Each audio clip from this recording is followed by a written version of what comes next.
कार्यक्रमाची सुरुवात प्रतिभावंत प्रतिभा चौधरीच्या सामाजिक संदेश देणाऱ्या सुरेख प्रार्थनेने आपण करूया.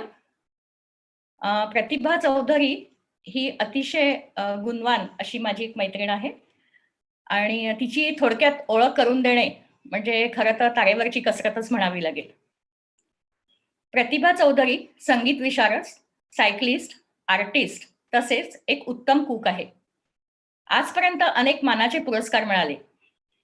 लेवा पाटील समाजाचा महाराष्ट्र लेवलचा लेवा सम्राज्ञी रॉयल पर्सनॅलिटी एन्थोजियास्टिक पर्सन म्हणून सन्मानाने तिचा नुकताच गौरव करण्यात आला. सायकल सखीशी गप्पा सायकल आणि आपले नाते दर्शवणाऱ्या व्हिडिओला सायकल ग्रुप नाशिककडून पारितोषिक मिळाले. आतापर्यंत 50 ते 55,000 किलोमीटर सायकल प्रवास झाला. पंढरपूर, मुंबई आणि अनेक स्पर्धा, अनेक शर्यती, अनेक सायकल स्पर्धा, अनेक मेडल्सनी सन्मानित. सप्तक गाणे या वृंदांमधून अनेक कार्यक्रम दिले गाण्यांचे.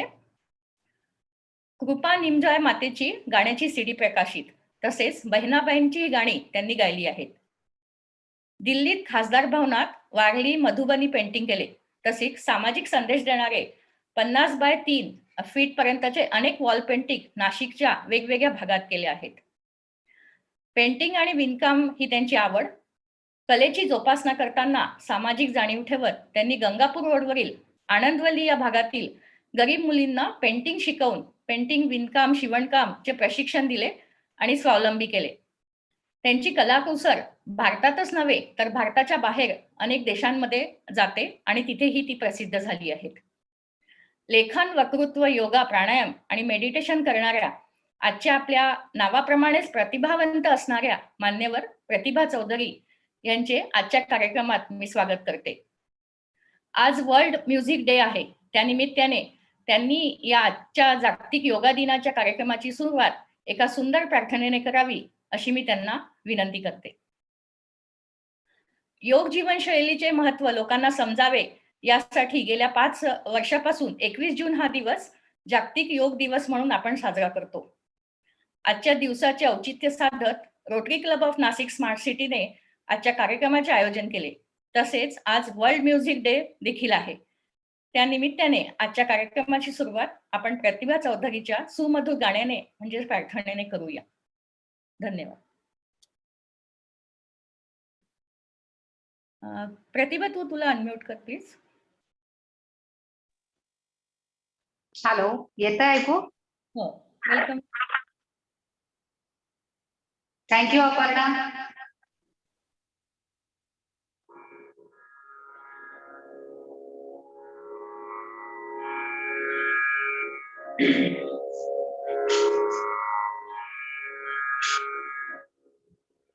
हीच आमची प्रार्थना, हेच आमचे मागणे, माणसाने माणसाशी माणसा सम वागणे.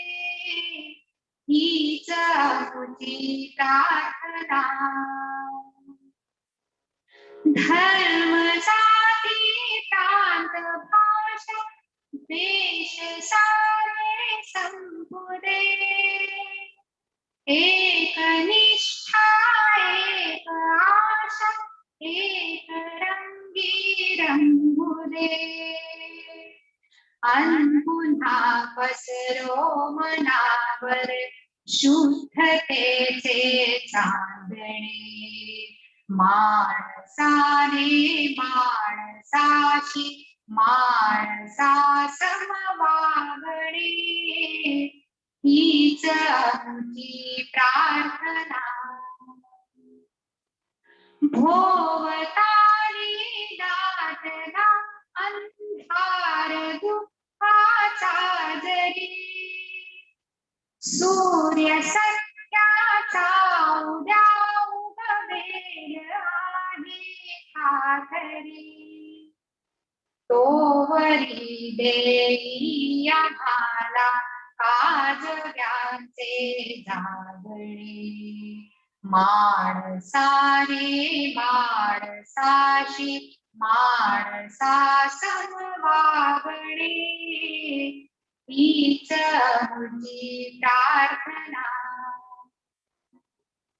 लाभले आयुष्य जितके ते जगावे चांगले पाऊले चालू पुढे जे थांबले ते संपले घेतला जो श्वास आता तो पुन्हा ना लाभणे माणसाने माणसाशी माणसा वागणे हीच मुझी प्रार्थना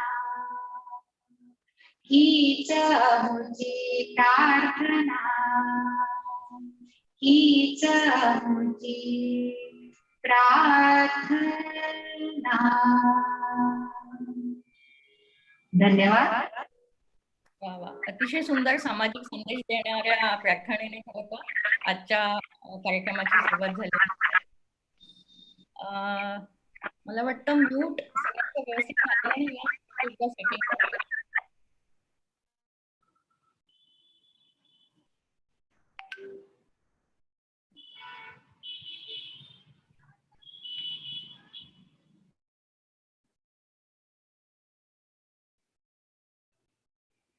मुग्धा तुला अनम्यूट कर प्लीज.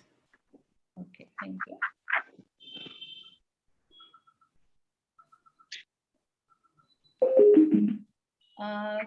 कोरोना आजारात योगाचे उपचार महत्वाचे ठरत आहेत. कोरोनाची आजची भीती जनमानसांमध्ये आहे. नियमित योग व्यायाम करण्याचे सुदृढ शरीरामुळे सकारात्मकता आणि मानसिकता वाढीस लागते. या आजारात कोणतंही रामबाण औषध नसल्याने व्यक्तीची रोगप्रतिकार शक्ती हीच महत्वाची ठरते.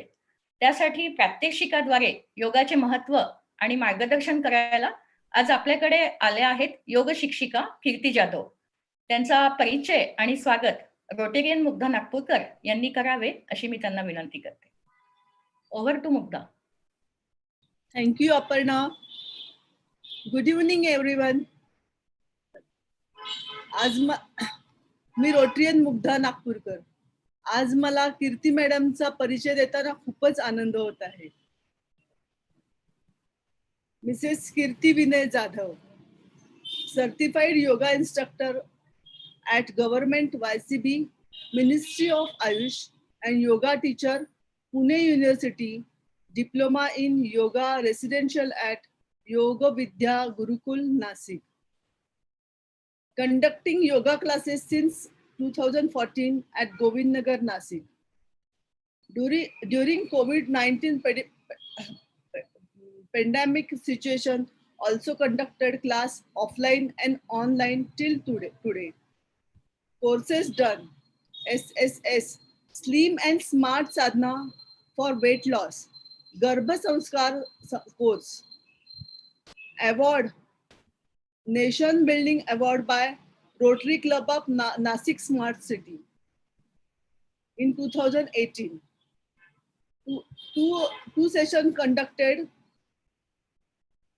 Yoga Pranayam Yoga and Pranayam through Laughter Club. Online laughter yoga, Omkar Sadhana, Pranayam, free session conducted for Laughter Yoga Coordinating Committee.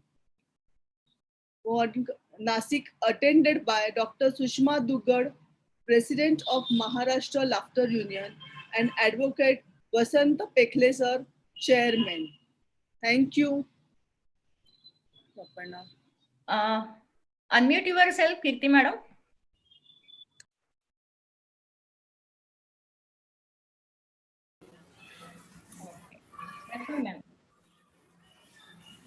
केले.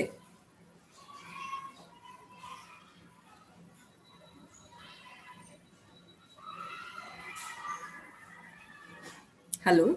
हा, कंटिन्यू.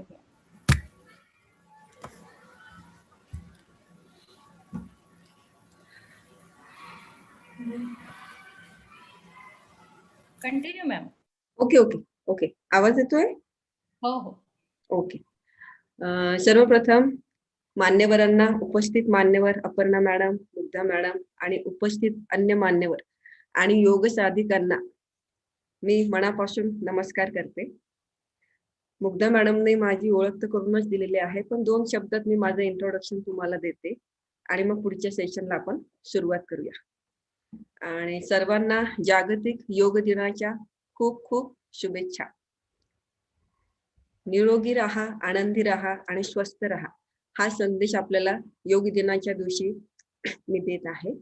तसेच आजच्या योग दिनाची थीम सुद्धा खूप सुंदर आहे.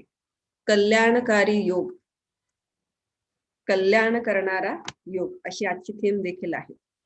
आणि ती आजच्या कोरोना काळात ती यशस्वी ठरली आहे असंही म्हणता येईल. असंच मी सौ कीर्ती विनय जाधव, योगा इन्स्ट्रक्टर. गेल्या 10 वर्षापासून मी या फील्ड मध्ये काम करत आहे.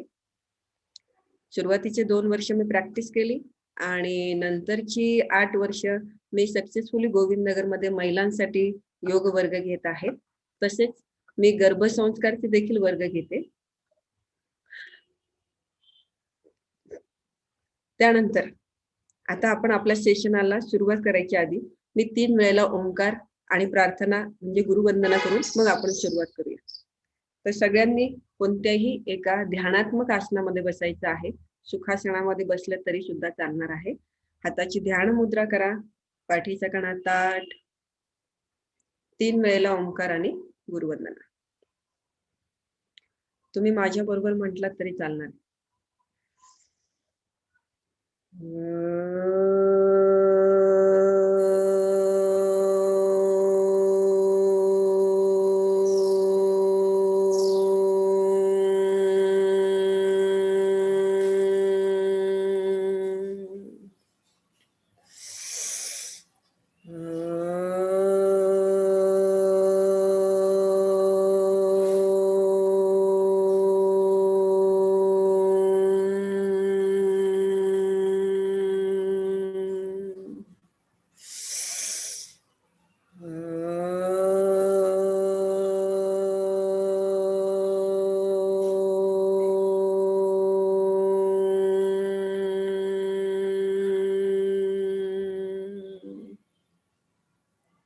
प्रार्थना.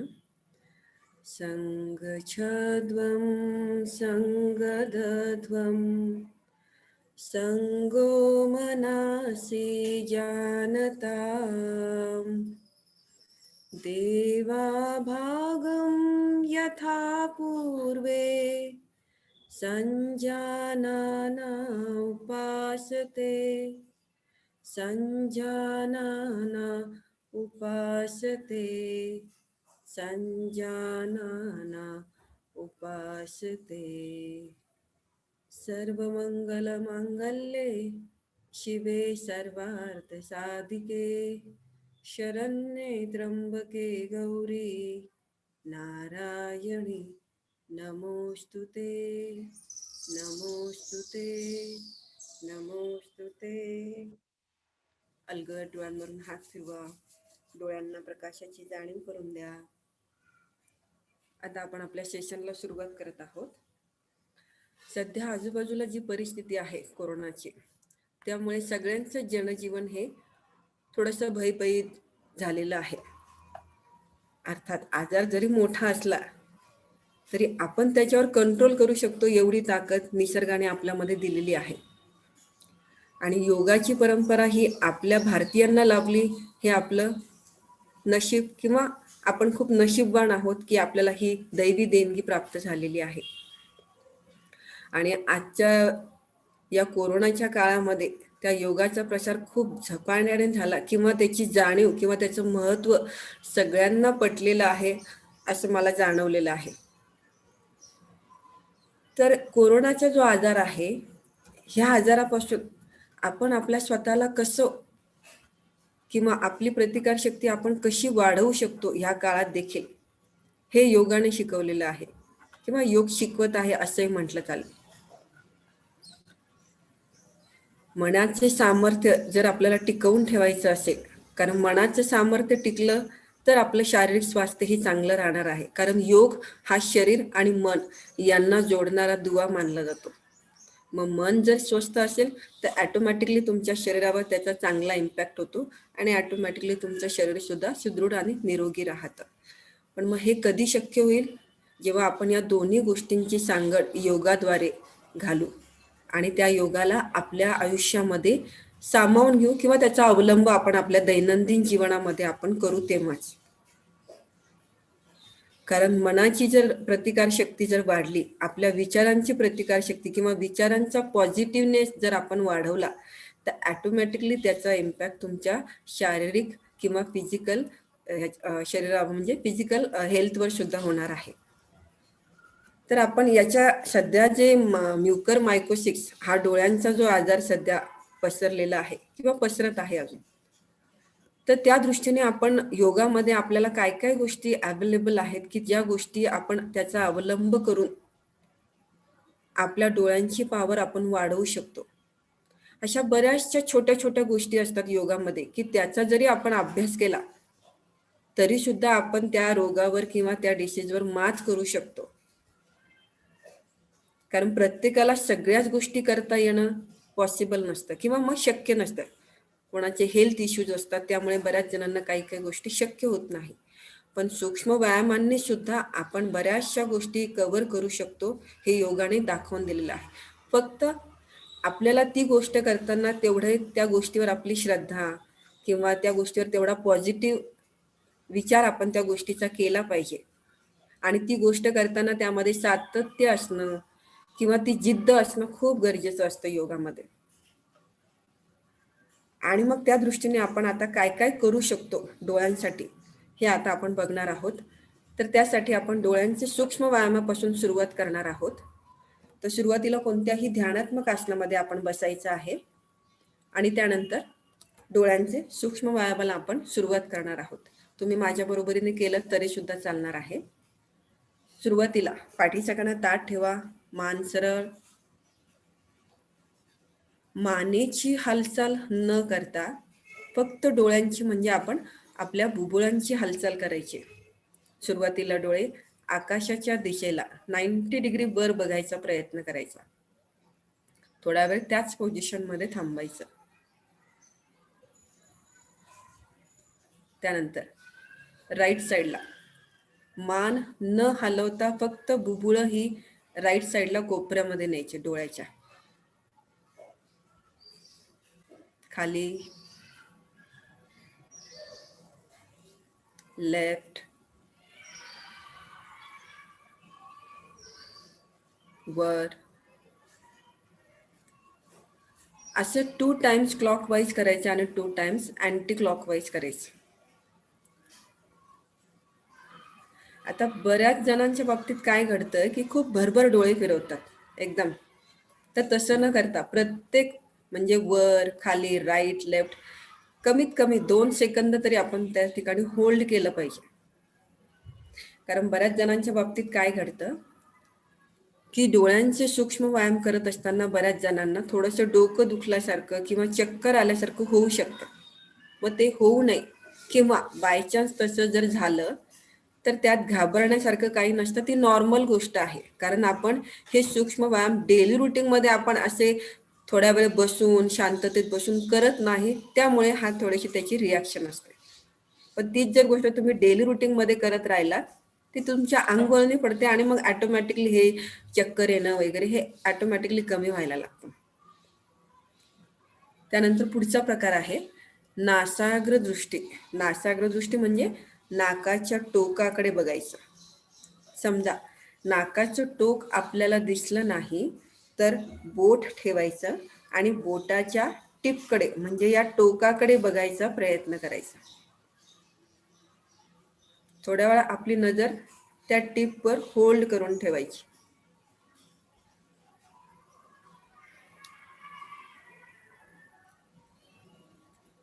सगळेजण खूप छान करताय.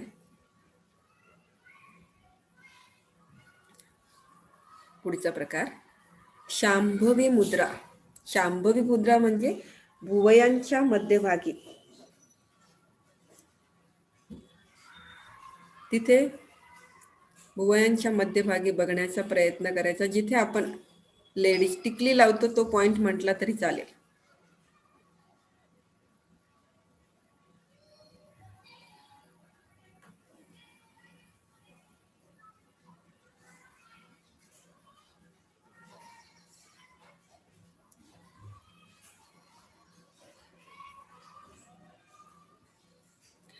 आता ही शांभवी मुद्रा करताना त्याच्यामध्ये अजून एक उन्मणी मुद्रा म्हणून प्रकार आहे. तर उन्मणी मुद्रा करताना सुद्धा डोळ्यांच्या मध्यभागीच बघायचं असतं, पण डोळ्यांच्या मध्यभागी आपल्या म्हणजे भुवयांच्या भागी आज्ञाचक्र असतं आपलं. मग त्या आज्ञाचक्रावर कॉन्सन्ट्रेट करून बघत राहणं त्याला म्हणतात उन्मणी मुद्रा. याचा उपयोग जास्त करून मेडिटेशनच्या दृष्टीने केला जातो. तर ती तुम्ही आता करून बघू शकता. आज्ञाचक्रावर कॉन्सन्ट्रेट करायचं. अर्थात कोणती गोष्ट आपल्याला ही सरावाने किंवा प्रॅक्टिसने आपल्याला ती हळूहळू जमायला लागते.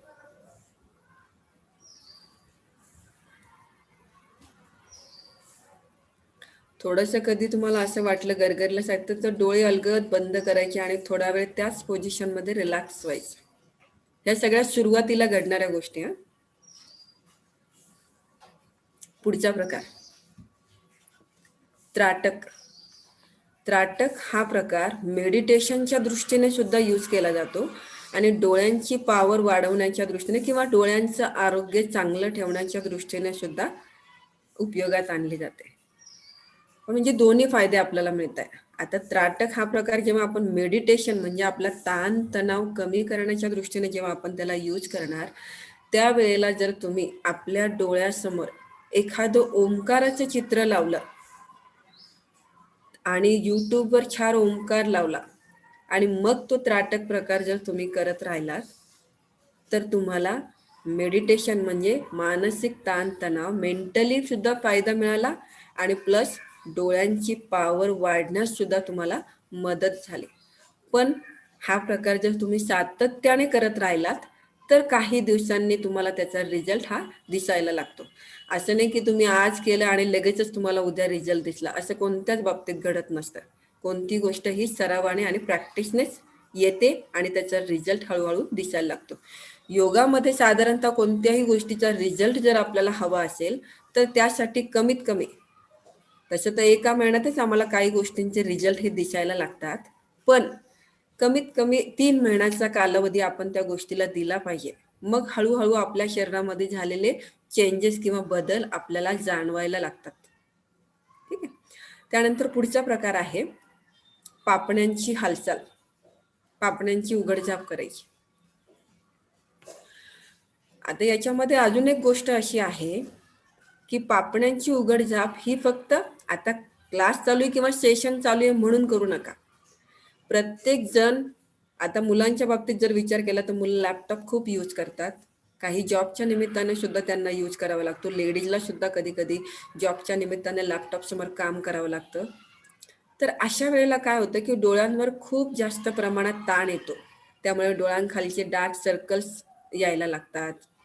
चष्म्याचा नंबर हळूहळू वाढायला लागतो. मग अशा वेळेला काय करायचं की कमीत कमी 1 तासानंतर जर तुम्ही 2 मिनिटं तरी पापण्यांची उघडझाप हा प्रकार करत राहिलात तर तुमचा चष्म्याचा नंबर वाढणार नाही याची गॅरंटी, पण कमी करण्यासाठी तुम्हाला अजून बाकीचे पण भरपूर प्रयत्न करायचे आहेत.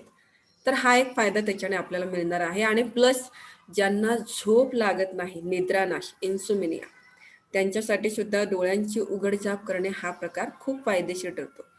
मग ज्यांना निद्रानाश आहे त्यांनी बेडवर जेव्हा आपण झोपायला जातो त्यावेळेला बेडवर बसून जरी हा प्रकार तुम्ही केलात तरी सुद्धा चालणार आहे. डोळ्यांची उघडझाप केल्यामुळे काय होतं की डोळ्यांचं ब्लड सर्क्युलेशन खूप छान व्हायला लागतं. मग ॲटोमॅटिकली काहींच्या बाबतीत असा रिझल्ट आला की त्यांच्या डोळ्यांखालचे डार्क सर्कल्स हे कमी झाले आणि हळूहळू चष्म्याचा नंबर सुद्धा कमी व्हायला लागला. ठीक आहे. पुढचा प्रकार आहे डोळे घट्ट बंद करायचे. आपल्याला जेवढे शक्य असतील अगदी डोळ्यांच्या आजूबाजूच्या सगळ्या पेशी या थोड्याशा प्रमाणात खेचल्या गेल्या पाहिजे.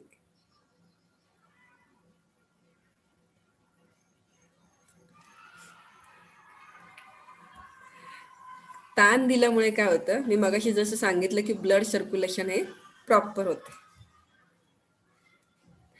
आता फक्त सूक्ष्म व्यायामाने डोळ्यांचा चष्मा जाणार आहे किंवा डोळ्यांचे प्रॉब्लेम्स कमी होणार आहेत असं नाही, तर प्रत्येक गोष्ट ही बॅलन्समध्ये असली पाहिजे. मग तुमचा आहार सुद्धा तितकाच पोषक असला पाहिजे.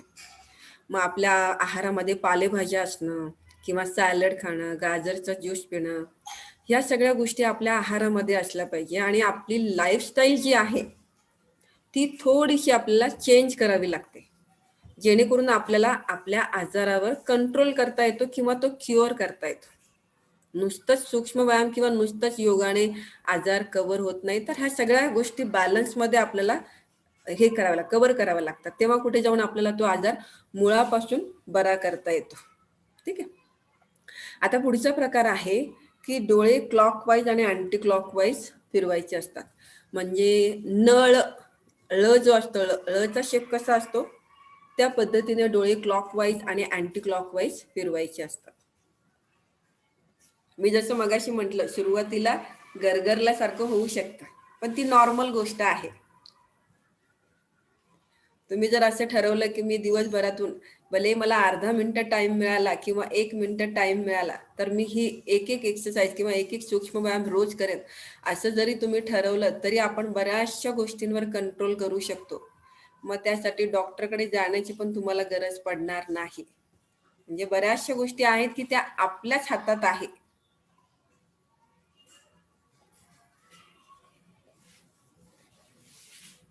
ठीक आहे. आता पुढचा प्रकार आहे, सध्याच्या कोविडच्या दृष्टीने जर विचार केला तर आपल्या गळ्याची स्ट्रेंथ जर वाढवायची असेल तर त्यासाठी आपण काय काय करू शकतो. तर त्यासाठी सूक्ष्म व्यायामांमध्ये जिभेचे सूक्ष्म व्यायाम हा प्रकार देखील आहे. तर ते जिभेचे सूक्ष्म व्यायाम करताना आपल्याला थायरॉइड, टॉन्सिल, स्वरयंत्र किंवा थ्रोट इन्फेक्शन पासून आपण दूर राहू शकतो. किंवा अजून आपल्याला असं म्हणता येईल की सुरुवातीला आपण जी मांडुकी मुद्रा करणार आहोत ती खास केसांचे प्रॉब्लेम्स कमी करण्यासाठी करणार आहोत. त्यानंतर कॉन्सन्ट्रेशन पॉवर, स्मरणशक्ती, अनिद्रा, तर हे सगळे जर आपल्याला फायदे हवे असतील तर त्यासाठी ती गोष्ट सातत्याने रेग्युलर करणं खूप गरजेचं आहे. तर जिभेचे सूक्ष्म व्यायाम करताना सुरुवातीला आपण मांडुकी मुद्रा करणार आहोत. तर त्यासाठी पाठीच्या कणा ताठ, मान सरळ. सुरुवातीला जीभ बाहेर काढायची आहे. जीभ बाहेर काढल्यानंतर डोळे अलगद बंद करायचे आणि आपल्या गळ्यातील ग्रंथींवरचा ताण आपण किती प्रमाणात वाढवू शकतो किंवा तो वाढलेला जो ताण आहे तो कितपत आपल्याला सहन करता येत आहे याकडे तुमचं कॉन्सन्ट्रेशन असलं पाहिजे. एकदा करून बघा ट्राय.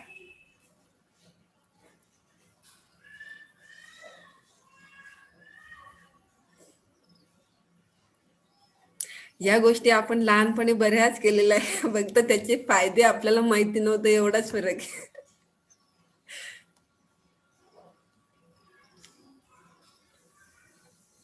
आता जीभ बाहेर काढायची, त्यानंतर होल्ड करायचं त्या पोझिशन मध्ये आणि काही सेकंदांनंतर किंवा काही मिनिटांनंतर मग ती जीभ हलवायची राईट अँड लेफ्ट.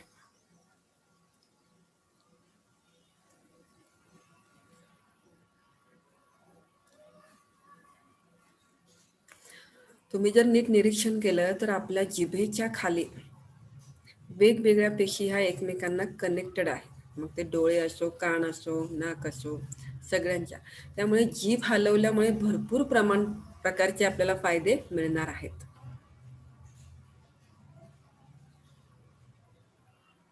पुढचा प्रकार आहे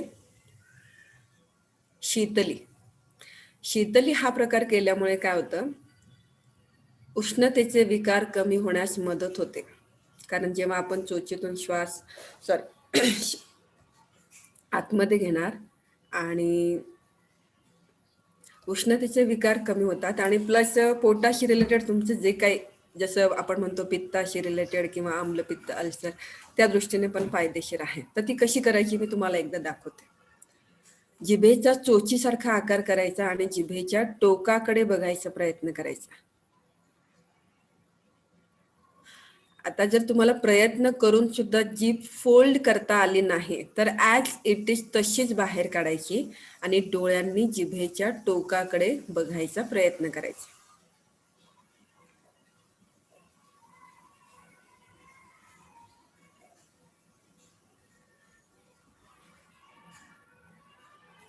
पुढचा प्रकार आहे काकी मुद्रा. काकी मुद्रा म्हणजे त्या चोचीतून श्वास जोरात आतमध्ये खेचायचा, तोंड बंद करायचं आणि नाकाने तो श्वास सोडून द्यायचा. असं 2 वेळा आपण करूया. तर कसं करायचं बघा.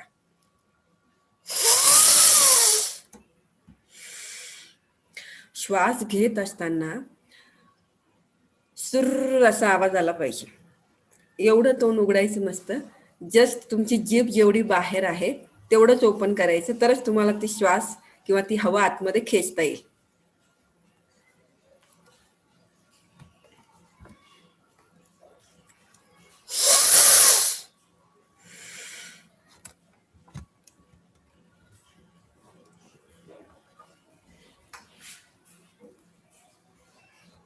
ठीक आहे, याला म्हणतात काकी मुद्रा.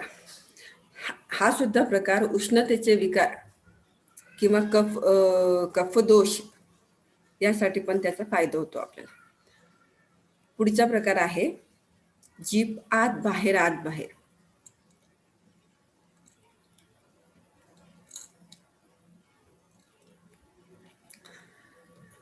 आता हा प्रकार थायरॉइड साठी सुद्धा यूज होत असल्यामुळे ज्यांना थायरॉइडचा प्रॉब्लेम आहे त्यांनी मात्र हे सूक्ष्म व्यायाम रोज सकाळ संध्याकाळ करायचं.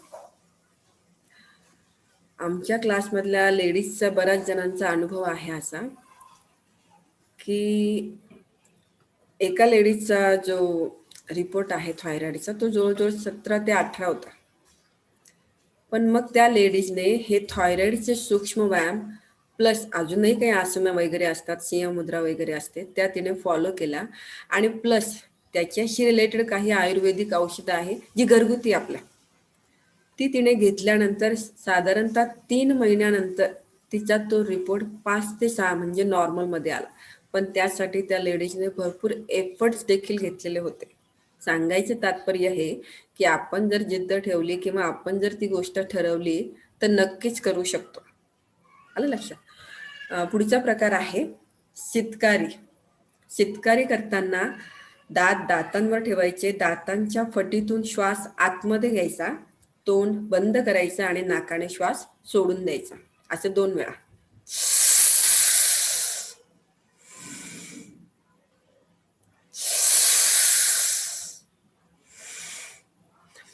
यामुळे काय होतं की दातांचं आरोग्य चांगलं ठेवण्यासाठी फायदेशीर आहे. बीपी जर हाय झाला असेल तर तो नॉर्मल मध्ये ठेवण्यासाठी फायदेशीर आहे.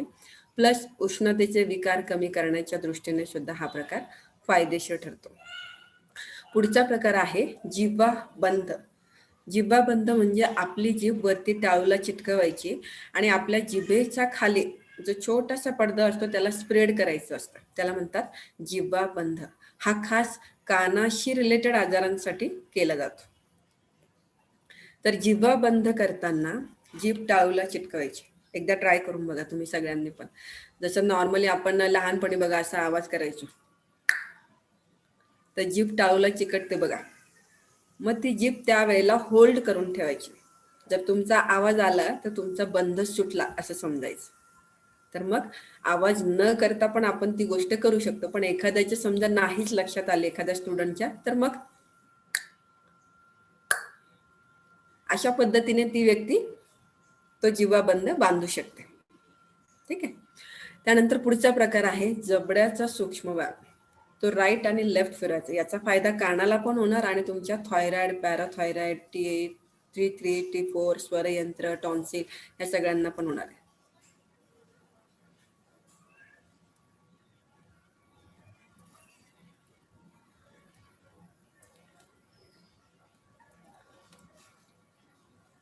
याचा फायदा डबल चिनला पण होणार आहे. त्यानंतर पुढचा प्रकार आहे खेचरी मुद्रा.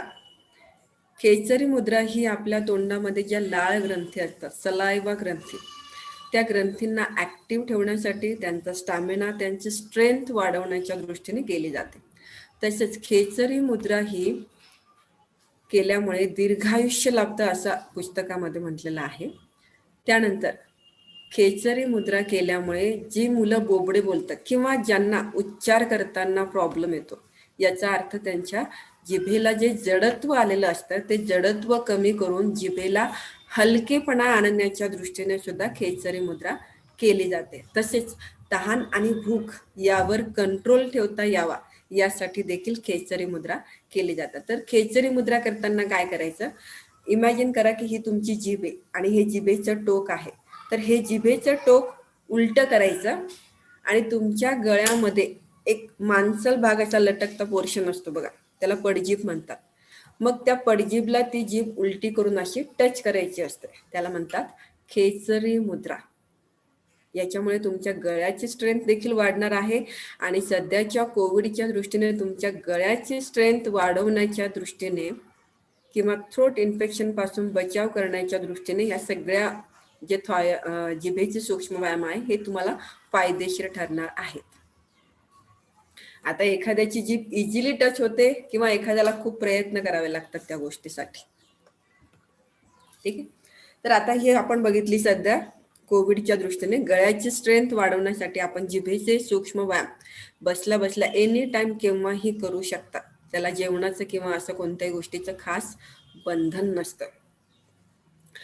आता पुढचं आहे की इम्युनिटी वाढवण्यासाठी आपण काय काय करू शकतो. योगासने, सूर्यनमस्कार वगैरे आपल्याला सगळ्यांना माहितीच आहे, ते देखील करू शकतो. पण प्राणायामाने देखील आपण आपली रोगप्रतिकारक शक्ती वाढवू शकतो. सध्याच्या कोविडच्या दृष्टीने जर विचार केला तर रोगप्रतिकारक शक्ती महत्वाची जरी असली तरी ऑक्सिजन लेवल आताच्या आजूबाजूच्या परिस्थितीचा जर विचार केला तर ऑक्सिजनची लेवल मेंटेन ठेवणं हे सुद्धा तितकंच गरजेचं झालेलं आहे. आणि मग ती ऑक्सिजनची लेवल मेंटेन ठेवण्यासाठी प्राणायाम बेस्ट ऑप्शन ठरतं त्या गोष्टीसाठी. मग त्यासाठी तुम्हाला अनुलोम विलोम, भस्त्रिका, कपालभाती हे सारखे प्राणायाम आपण तुम्ही करू शकता, ज्याच्याने तुमची ऑक्सिजन लेवल किंवा तुमची रोगप्रतिकारक शक्ती ही वाढवू शकतात. तर त्यातला आपण पहिला प्रकार एक बघू आपण, अनुलोम विलोम हा. तर प्राणायाम केल्यामुळे काय होतं की जनरली आपण 500 ते 600 ml इतका ऑक्सिजन घेतो सर्वसामान्य व्यक्ती. पण जेव्हा आपण दीर्घ श्वसनाचा अभ्यास करतो त्यावेळेला ती कॅपॅसिटी किंवा ती स्ट्रेंथ तुमची 5 ते 10,000 ml इतक्या पटीने ती वाढते किंवा आपण ती वाढवू शकतो प्रयत्न केला तर. म्हणजे निसर्गाने आपल्याला बऱ्याच गोष्टी या फ्रीमध्ये दिलेल्या आहेत, त्या फक्त आपल्याला त्याचा उपभोग घ्यायचा आहे किंवा त्या गोष्टीचा अवलंब आपल्या जीवनामध्ये करून घ्यायचा आहे, जेणेकरून आपल्याला त्या गोष्टीचा फायदा घेता येईल. तर मग अनुलोम विलोम यालाच नाडी शोधन प्राणायाम असं देखील म्हटलं जातं किंवा नाडी शुद्धिक्रिया असं देखील म्हटलं जातं. तर या प्राणायामामुळे आपल्या शरीरातल्या 72,000 प्रकारच्या ज्या नाड्या आहेत किंवा नस नाड्या आहेत त्यांना सक्रिय ठेवण्यासाठी किंवा त्यांना स्वस्थ ठेवण्यासाठी सुद्धा प्राणायाम फायदेशीर ठरतो. मानसिक ताण तणाव कमी करण्याच्या दृष्टीने सुद्धा प्लस शरीराचं तापमान जे आहे ते नॉर्मल ठेवण्याच्या दृष्टीने सुद्धा फायदेशीर ठरतं. तसेच आपली ऑक्सिजनची लेवल मेंटेन किंवा कमी झाली असेल तर ती वाढवण्याच्या दृष्टीने देखील फायदेशीर ठरते.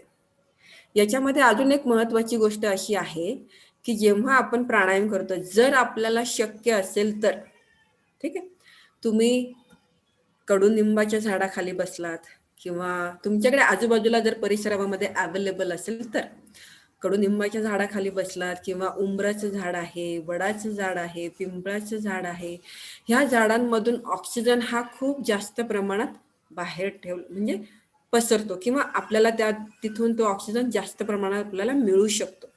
मग ज्यांना शक्य असेल तेव्हा त्यांनी त्या झाडाखाली बसून जरी तो प्राणायाम केला तर खूपच फायदेशीर, जसं आपण म्हणतो सोने पे सुहागा त्या पद्धती.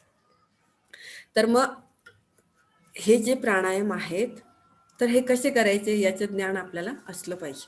तर सुरुवात आपण अनुलोम विलोमने करणार आहोत. तर त्यासाठी हाताची प्रणव मुद्रा करायची आहे. हाताची प्रणव मुद्रा ह्या पद्धतीने करतात. मग ती तुमच्या उजव्या नाकपुडीवर ठेवायची आहे. डाव्या बाजूने दीर्घ श्वासाला सुरुवात करायची.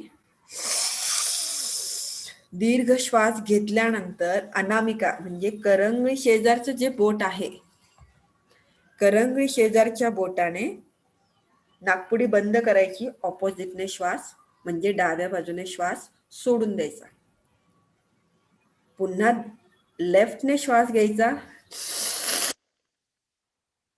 अंगठ्याने नाकपुडी बंद करायची आणि ऑपोजिटने पुन्हा श्वास सोडून द्यायचा.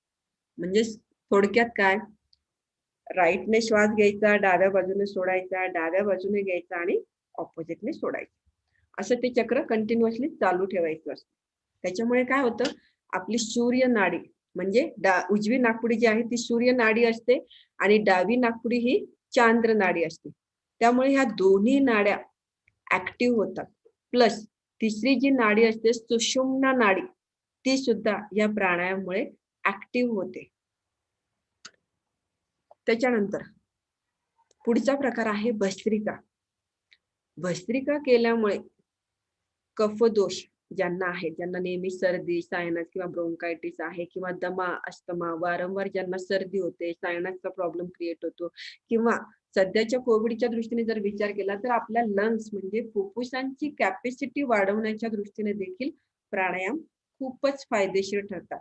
प्राणायाम किती वेळ करावा याला बंधन नसतं. तुम्ही 5 मिनिटं, 10 मिनिटं, 15 मिनिटं, जसा वेळ असेल त्या तितका वेळ ते तुम्ही करू शकता. पण याला जेवणाचं बंधन मात्र असतं. एक तर तुम्ही सकाळी करू शकता किंवा दुपारच्या जेवणानंतर म्हणजे साधारणतः 3.5 ते 4 तासानंतर तुम्ही संध्याकाळच्या वेळेला देखील प्राणायाम करू शकता. तर भस्त्रिका हा प्राणायाम कसा करायचा, पुन्हा पाठीचा कणा ताठ ठेवायचा, मान सरळ, हाताची ध्यान मुद्रा आणि दोन्ही नाकपुड्यांनी एकाच वेळेला श्वास घ्यायचा आणि तो त्याच पटीने परत सोडून द्यायचा. या पद्धतीने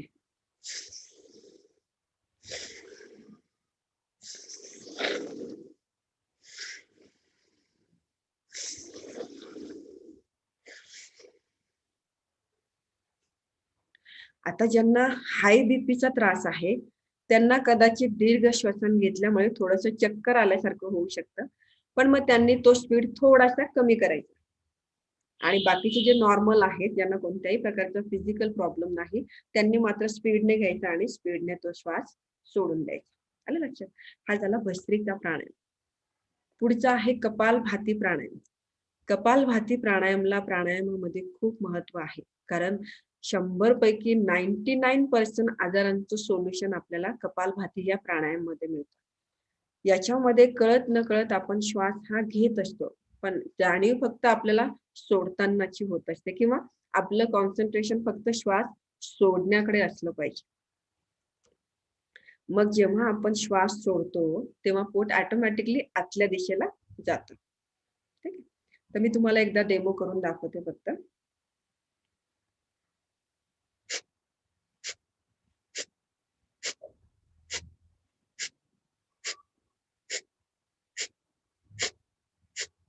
आता श्वास सोडताना तो खूप झटक्याने सोडायचा नसतो. तुमची जेवढी कॅपॅसिटी असेल त्याच प्रेशरने तो श्वास फक्त बाहेर टाकायचा असतो किंवा सोडायचा असतो. बरेच जण काय करतात की खूप प्रेशरने श्वास सोडल्यामुळे तुमच्या थायरॉइड ग्लँडवर त्याचा इम्पॅक्ट म्हणजे साईड इफेक्ट होऊ शकतो आणि प्लस तुमच्या पोटाला झटका बसल्यामुळे तुमच्या इंटेस्टाईनला दुखापत होण्याची शक्यता असते. त्यामुळे कोणती गोष्ट करताना काळजीपूर्वक आणि कॉन्सन्ट्रेट करून केली पाहिजे किंवा करायला हवी. तर कपालभाती प्राणायाम केल्यामुळे सुद्धा आपली रोगप्रतिकारक शक्ती वाढवण्याच्या दृष्टीने फायदेशीर तर आहेच, पण त्याचबरोबर हिमोग्लोबिन वाढवण्याच्या दृष्टीने, त्यानंतर पॅनक्रियाज ग्रंथींना सक्रिय ठेवणं म्हणजे ऑटोमॅटिकली त्याचा फायदा तुम्हाला शुगरला होणार. त्यानंतर पीसीओडी म्हणजे गायनाइक प्रॉब्लेमच्या दृष्टीने सुद्धा कपालभाती हा प्राणायाम खूपच फायदेशीर ठरतो. त्यानंतर ज्यांना अल्सर, ऍसिडिटी, हायपर ऍसिडिटी, पित्त यासारखे दोष आहेत तर ते कमी करण्याच्या दृष्टीने सुद्धा, थोडक्यात काय, कपालभाती केल्यामुळे आपलं इंटेस्टाईन किंवा आपलं मेटाबॉलिझम हे खूप छान सक्रिय होतं, ऍक्टिव्ह होतं आणि मग ऑटोमॅटिकली तुमचे हार्टशी रिलेटेड काही प्रॉब्लेम्स असतील, जसं हार्टचे ब्लॉकेज हे हळूहळू ओपन व्हायला लागतात. बॅड कोलेस्ट्रॉल कमी करण्याच्या दृष्टीने सुद्धा खूप फायदेशीर ठरते. असे वेगवेगळे भरपूर प्रमाणात फायदे आपल्याला मिळतात. आता पुढचा प्रकार आपल्याला बघायचा आहे तो म्हणजे योग निद्रा. योग निद्रा आणि ओंकार साधना हे सगळे मेडिटेशन म्हणजे मेंटल हेल्थ चांगल्या ठेवण्याच्या दृष्टीने खूप फायदेशीर ठरते. कारण सध्या आपल्या मनामध्ये विचारांचं खूप काहूर माजलेलं असतं किंवा मग विचारांचा खूप गोंधळ चालू असतो. थोडीसं आता सध्याचा विचार केला आजूबाजूच्या परिस्थितीचा, तर जराशी शिंक जरी आली किंवा खोकला जरी आला कोणाला, पहिले सर्दी आणि खोकला ही खूप कॉमन गोष्ट होती. पण आता साधी सर्दी जरी आली तरी आपण त्याच्यापासून 10 पावलं लांब पळतो लगेच. अशी गंमत झालेली आहे आजकाल. तर ह्या सगळ्या ज्या गोष्टी आहेत त्याच्यामुळे काय होतं, मेंटल हेल्थवर त्याचा इफेक्ट होतो. मग आपल्या डोक्यामध्ये वेगवेगळे विचार यायला लागतात. मग मला सर्दी झालीये, मग मला कफ पण झालाय, मला श्वास घ्यायला पण थोडा प्रॉब्लेम होतोय, आता मला कोरोना तर नसेल ना झाला. असा मेंटली विचारांचा इम्पॅक्ट कळत नकळत तुमच्या फिजिकल हेल्थवर व्हायला लागतो आणि सगळ्यात जास्त पहिले त्याचा इम्पॅक्ट होतो तो तुमच्या लंग्सवर. मग हळूहळू ते तुमच्या किडनी फंक्शनवर त्याचा इम्पॅक्ट व्हायला लागतो किंवा त्याचे साईड इफेक्ट व्हायला लागतो. आणि मग हळूहळू तुमची रोगप्रतिकारक शक्ती ही ऑटोमॅटिकली कमी व्हायला लागते. तुमची ऑक्सिजनची लेवल देखील कमी व्हायला लागते. पण मग आपण जर मेंटली हेल्थच जर चांगली ठेवली, विचार सगळ्यांच्याच मनामध्ये येतात, पण आपण त्याच्यावर योगाद्वारे कंट्रोल करू शकतो. हे योगामुळे शक्य आहे किंवा आपण ते आचरणात आणलं तर ते शक्य करू शकतो, असं मला म्हणायचं. तर ते करण्यासाठी किंवा ही मेंटल हेल्थ सांभाळण्यासाठी योग निद्रा खूप फायदेशीर ठरते. त्यामुळे तुमच्या शरीरामधला जो काही थकवा असतो तो कमी करण्यासाठी योग निद्रा फायदेशीर ठरते. आपल्या स्नायूंना शिथिलता प्रदान करण्याच्या दृष्टीने फायदेशीर. कारण आपले स्नायू, आपल्या कोशिका ह्या शिथिल झाल्या तर त्या काही किंवा थोड्या वेळाने त्या ऑटोमॅटिकली सक्रिय होतात. जसं आपण बघा नॉर्मली बाहेरून कुठे जाऊन आल्यानंतर आपल्याला जर थकवा आला तर आपण काय करतो, थोडा वेळ रिलॅक्स किंवा बेडवर असं झोपतो. थोड्या वेळाने किंवा थोडीशी झोप काढतो. मग काय होतं, ऑटोमॅटिकली आपण ताजेतवाने होतो सोप्या भाषेत. मग तसंच आपल्या शरीराचं देखील आहे, त्याला सुद्धा थकवा येतो. कारण आपण सगळे जे सिस्टम आहे जसं नाक, कान, डोळे, हार्ट, मेटाबॉलिझम म्हणजे आपलं पोट, ह्या सगळ्यांकडून आपण काही ना काहीतरी काम करून घेत असतो. मग हे काम करत असताना त्यांना सुद्धा थकवा हा येतच असतो. मग तो थकवा घालवण्यासाठी आणि त्यांना पुन्हा ऍक्टिव्ह किंवा त्यांना पुन्हा तजेलदार ताजतवानं करण्यासाठी योग निद्रा खूप फायदेशीर ठरते. आपण डेली रुटीन मध्ये योग निद्रा जर केली तर आपल्या मेंटल हेल्थवर त्याचा खूप छान इफेक्ट होऊन ऑटोमॅटिकली तुमचं शारीरिक स्वास्थ्य पण चांगलं राहतं. ठीक आहे. आणि महत्वाचं म्हणजे लेडीजच्या बाबतीत जर आपण विचार केला तर त्यांच्या हॉर्मोन्सवर खूप छान त्याचा इम्पॅक्ट होतो. हॉर्मोन जर बॅलन्स असतील तर तुमच्या शारीरिक स्वास्थ्य म्हणजे लेडीजचं शारीरिक स्वास्थ्य सुद्धा खूप चांगलं ठेवण्यास मदत होते. आता पुढचं आहे की ओंकार साधना हा सुद्धा मेंटल हेल्थ चांगला ठेवण्यासाठी चांगला उपाय किंवा एक त्या दिशेने जर आपण प्रयत्न केला तर त्याच्याने सुद्धा आपण आपला मानसिक ताणतणाव कमी करून आपले मेंटल हेल्थ चांगली ठेवू शकतो. तर ते करण्यासाठी ओंकार म्हणणं जर आपल्याला पॉसिबल असेल तर आपण ओंकार म्हणून ती गोष्ट साध्य करायची. अदरवाईज जर आपण कुठे बाहेर असाल तर ओंकार ऐकून सुद्धा आपण ती मेंटल हेल्थ करू शकतो किंवा आचरणात आणू शकतो. तर त्यासाठी तर हा ओंकार म्हणायचा कसं हे सुद्धा आपल्याला नॉलेज असलं पाहिजे. तर ओंकार म्हणताना अ, उ आणि म या तिन्ही स्वरांचा उच्चार आपली जेवढी श्वासाची डिस्टन्स किंवा कॅपॅसिटी असते त्या डिस्टन्स नुसार ह्या तिन्ही स्वरांना आपण डिवाइड करायचं असतं. मग आपल्या स्वराची कॅपॅसिटी जर एवढी असेल अंदाजे तर आपण त्या तिघांनाही त्याच रेंजमध्ये डिवाइड करायचं. आणि ते डिवाइड कधी करता येतं, जेव्हा आपलं कॉन्सन्ट्रेशन आपल्या श्वासावर असतं. आपल्या श्वासाकडे आपण कॉन्सन्ट्रेट केलं की आपल्याला माहिती असतं माझ्या श्वासाची कॅपॅसिटी किती आहे, मग मी किती रेंज मध्ये तो ओंकार अ, उ किंवा म हा म्हटला पाहिजे.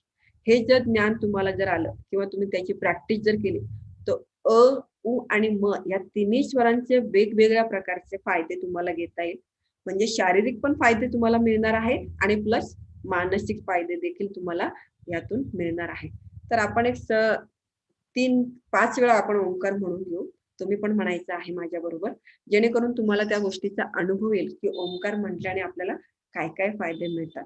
अर्थात आता बरेच जण असं म्हणतात की आम्हाला मॅडम वेळच नसतो, कधी ओंकार म्हणायचा. तर एकदम सोपा उपाय, आपण देवपूजा सगळ्या स्त्रिया करतो.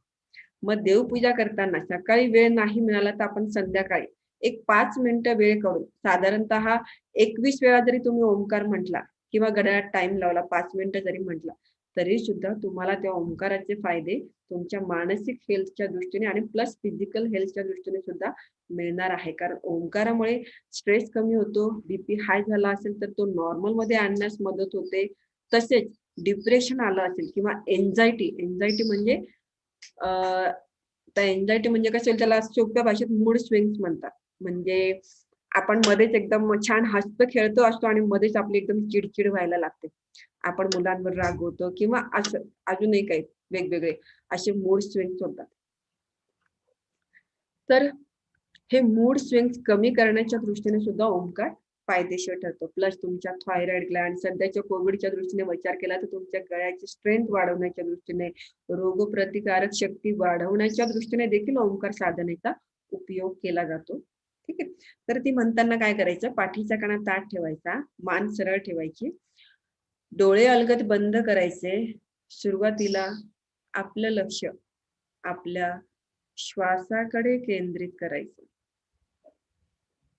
मनातील सगळे निगेटिव्ह विचार किंवा जे काही मनामध्ये विचार येत असतील ते हळूहळू काढून टाकायचे आहे आणि आपलं लक्ष आपल्या श्वासाकडे केंद्रित करायचं आहे. किंवा आपण आपल्या आज्ञा चक्रावर सुद्धा, म्हणजे भुवयांच्या मध्यभागी जे आज्ञा चक्र असतं त्यावर सुद्धा आपण आपलं लक्ष केंद्रित करू शकतो.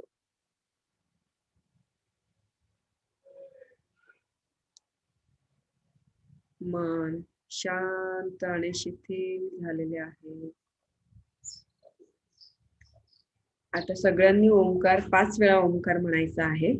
ओंकार म्हणताना नाकाने दीर्घ श्वास घ्यायचा आणि मग तो श्वास सोडता सोडता अ, उ आणि म या तिन्ही स्वरांचा आपल्याला उच्चार करायचा आहे. तर सुरुवात करायची आहे.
अलगद डोळ्यांवरून हात फिरवा. डोळ्यांना प्रकाशाची जाणीव करून द्या. थोडा वेळ रिलॅक्स. ओंकार म्हणण्याची एक टेक्निक असते, ती तुम्हाला दाखवते कशी असते. तो ओंकार म्हणताना काय करायचं की जेव्हा आपण अ चा उच्चार करतो तेव्हा आपले लिप्स थोडेसे ओपन झालेले असतात या पद्धतीत.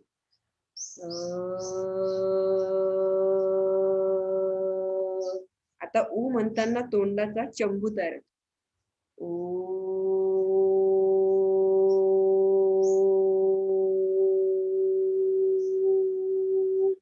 म म्हणताना लिप्स म्हणजे ओठ बंद असता आणि म चा आवाज गळ्यातून घर्षणयुक्त तुम्हाला ऐकू येत आहे.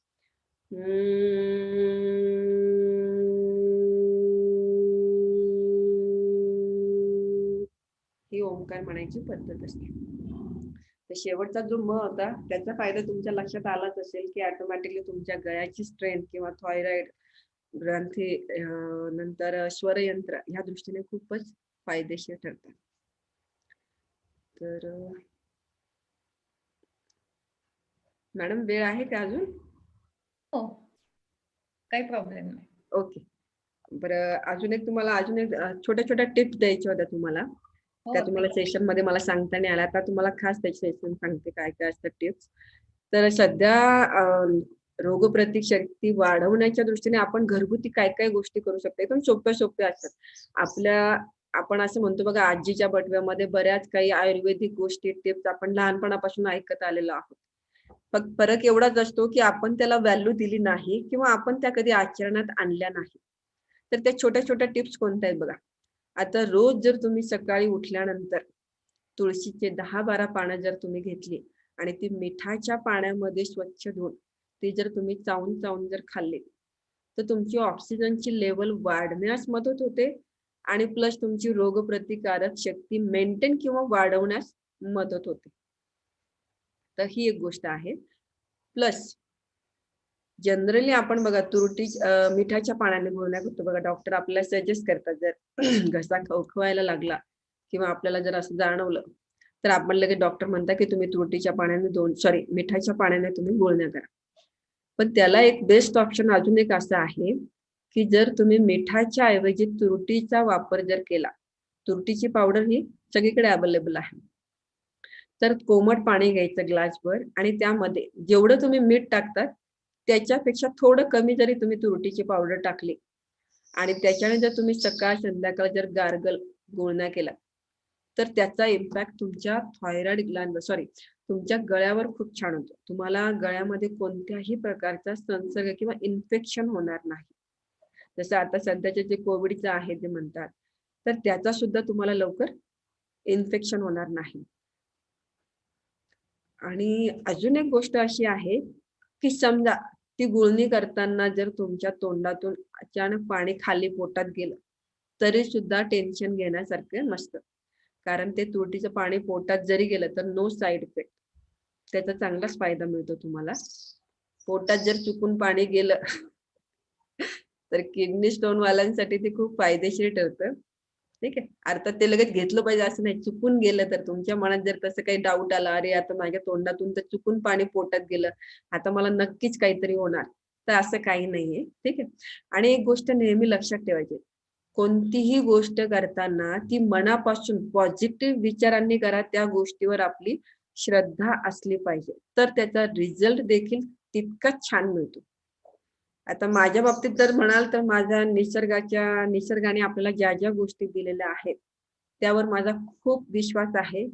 माझ्या आईकडून मला हे मिळालेलं आहे असं म्हटलं तरी चालेल, कारण माझ्या आईचा आयुर्वेदावर खूप विश्वास आहे आणि तिला त्या जडीबुटींचं ज्ञान पण आहे. त्याच्यामुळे मला तिच्याकडनं या सगळ्या गोष्टी लहानपणापासून ऐकायला पण मिळाल्या आणि मी वास्तवमध्ये केलेल्या सुद्धा आहे. त्यातल्या त्यात अजून एक गोष्ट अशी आहे की ते तुरटीचं चाटण जर तुम्ही तयार करून घेतलं, अगदी लहान मुलांना पण देऊ शकता. फक्त त्याचं प्रमाण जे असतं ते थोडं कमी जास्त असतं. जर लहान मुलांना तुम्हाला द्यायचं असेल तर तुम्ही फक्त 2 पिंच किंवा 3 पिंच घेऊ शकता. फक्त पिंच, लक्षात ठेवा. 2 चिमटीमध्ये बसेल एवढंच घ्यायचं. ठीक आहे.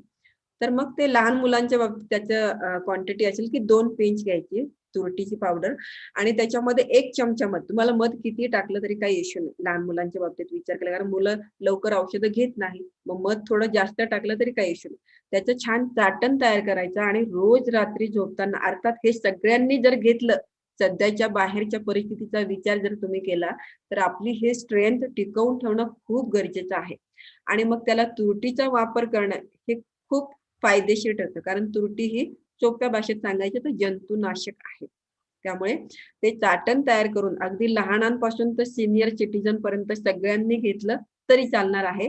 मोठ्यांसाठी फक्त ते ती क्वांटिटी जी असते ती 4 किंवा 5 पिंच घेतली तरी चालणार. आलं लक्षात? तर अशा छोट्या छोट्या गोष्टींचा अगदी आपल्या घरात सर्रास अवेलेबल असतात, सगळ्यांकडे असतात. आता माझ्या क्लासला तर माझ्या सगळ्या स्टुडंटकडे या सगळ्याच गोष्टी अवेलेबल असतात. गिलोयचा ज्यूस असो किंवा बाबळीच्या शेंगांची पावडर असो, असं म्हणजे त्यांना मी हे मधून ह्या टिप्स देत असते, तर माझ्या सगळ्या स्टुडंटकडे तुम्हाला ह्या गोष्टी बघायला मिळतील किंवा त्या घेतायत हे सुद्धा ऐकायला तुम्हाला मिळेल असं. तर अशा बऱ्याच गोष्टी आहेत. तर अजून एक गोष्ट म्हणजे आता व्हायरल, सध्या व्हायरल वगैरे प्रकार पण भरपूर चालू आहे. तर त्या व्हायरलवर आपण कसं काय कंट्रोल ठेवू शकतो? तर मग गिलोयचा ज्यूस किंवा गुळवेल याला आयुर्वेदामध्ये राजा मानलं जातं. कारण गुळवेल हा आयुर्वेदामधला राजा आहे. तर गुळवेलचा ज्यूस पिल्याने तुमच्या प्लेटलेट्स मेंटेन ठेवण्यास मदत होते. वेगवेगळ्या प्रकारच्या व्हायरल पासून तुमचं प्रिकॉशन म्हणून घेऊ शकतो आपण किंवा आपला बचाव आपण त्या गोष्टीपासून करू शकतो. तसेच सध्याच्या कोरोनाच्या दृष्टीने विचार केला तर अत्यंत फायदेशीर असा प्रकार म्हणजे गिलोयचा ज्यूस. मग तुमच्याकडे जर झाड असेल तर त्याची रोज 2 पानं तुम्ही मिठाच्या पाण्याने स्वच्छ धुवून जर रोज सकाळी एम्प्टी स्टमक जर खाल्ले तर तुम्हाला त्याचा देखील खूप छान फायदा मिळतो. त्यानंतर हळदीचं पाणी पिणं हे सुद्धा जंतुनाशक मानलं जातं. हळद ही जंतुनाशक मानली जाते. तर मग ती सुद्धा तुम्ही मधात त्याचं चाटण करून पिऊ शकता किंवा सकाळी उठल्यानंतर कोमट पाण्यामध्ये थोडीशी हळद टाकून ते पाणी पिलं तरी सुद्धा चालतं. त्याच्यामुळे काय होतं माहिती का, किडनीचं फंक्शन किंवा मग आपलं लिव्हर फंक्शन जे आहे ते क्लीन किंवा ऍक्टिव्ह ठेवण्याच्या दृष्टीने खूप फायदेशीर ठरतं. तर अशा बऱ्याच छोट्या छोट्या गोष्टी आहेत ज्या आपल्या घरात अवेलेबल असतात आणि त्या तुम्ही जर आचरणात आणल्या तर आपण म्हणजे या निसर्गाने दिलेल्या गोष्टींमधून सुद्धा आपल्याला बरेच फायदे घेता येतात. फरक मी नेहमी एवढंच सांगते माझ्या स्टुडंटला सुद्धा की त्यावर विश्वास ठेवा. जिथे आपल्याला वाटेल की आता माझ्याकडनं शक्य नाही किंवा आता माझ्या शरीराची कॅपॅसिटी संपली ती गोष्ट सहन करण्याची, त्यावेळेला तुम्ही डॉक्टरांचा सल्ला किंवा नक्कीच घेऊ शकता किंवा डॉक्टरांकडे नक्कीच जाऊ शकता. अशा बऱ्याच गोष्टी आहेत सांगायला पण वेळ कमी पडतो. अतिशय सुंदर मार्गदर्शन मिळालं मॅडम तुमचं. अच्छा, आणि तुला एक आपण सांगायचं आता होतं, काही एकच मिनिट. ओके. बरं, सगळ्यांना सर्वात पहिले म्हणजे अपर्णा मॅडम तसेच मुग्धा मॅडम आणि इतर मान्यवरांनी मला हे सेशन घेण्याची जी संधी दिली त्याबद्दल मी तुम्हा सर्वांचे आणि उपस्थित असलेल्या योग साधकांचे मी मनापासून आभार आणि धन्यवाद करते. खूप खूप धन्यवाद. आपण आता काही क्वेश्चन आन्सर्स घ्यायचे का 10 मिनिटं? चालेल चालेल, काही प्रॉब्लेम नाही. ज्यांना कोणाला क्वेश्चन्स विचारायचे त्यांनी हात वरती करा, म्हणजे मी त्यांना अनम्यूट करते आणि गोंधळ होणार नाही. किंवा चॅट बॉक्स मध्ये पण प्रश्न टाकले तरी चालतील.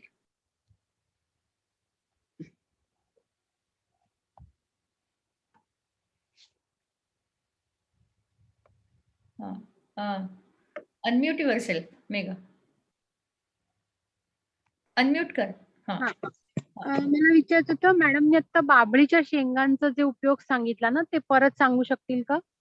ऍक्च्युली बाबळीच्या शेंगांचा पावडरीचा उपयोग जो आहे तो गुडघेदुखीवाल्यांसाठी खूप फायदेशीर ठरतो.